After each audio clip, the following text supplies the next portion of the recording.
मैं खेलती भी हूँ, मम्मा की हेल्प भी करती हूँ। मैं गुड गर्ल हूँ। कितना मजा आ रहा है चला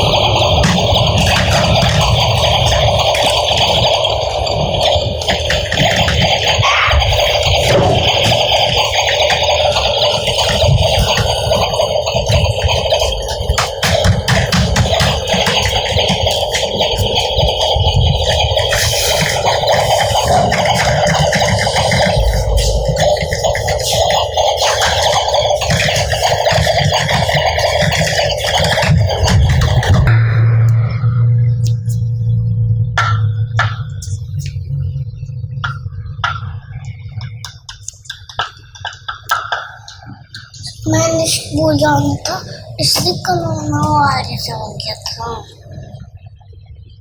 कोरोना वायरस से छुट्टियां हो गई, मैं स्कूल ही नहीं जा पाई। कब स्कूल होंगे ओपन, कब जाऊंगी? अल्लाह कोरोना खत्म हो जाए, मैं स्कूल जाना तो शुरू करूँगी। मैं बड़ी होती जा रही हूँ, मैं स्कूल ही नहीं जा पाई। मुझे बहुत अच्छा लगता है स्कूल।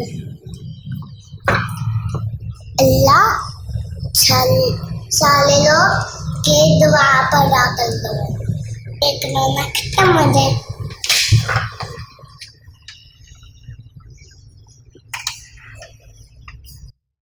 हेलो गाइस, मैं आकूजा। आज मेरा पहला दिन है।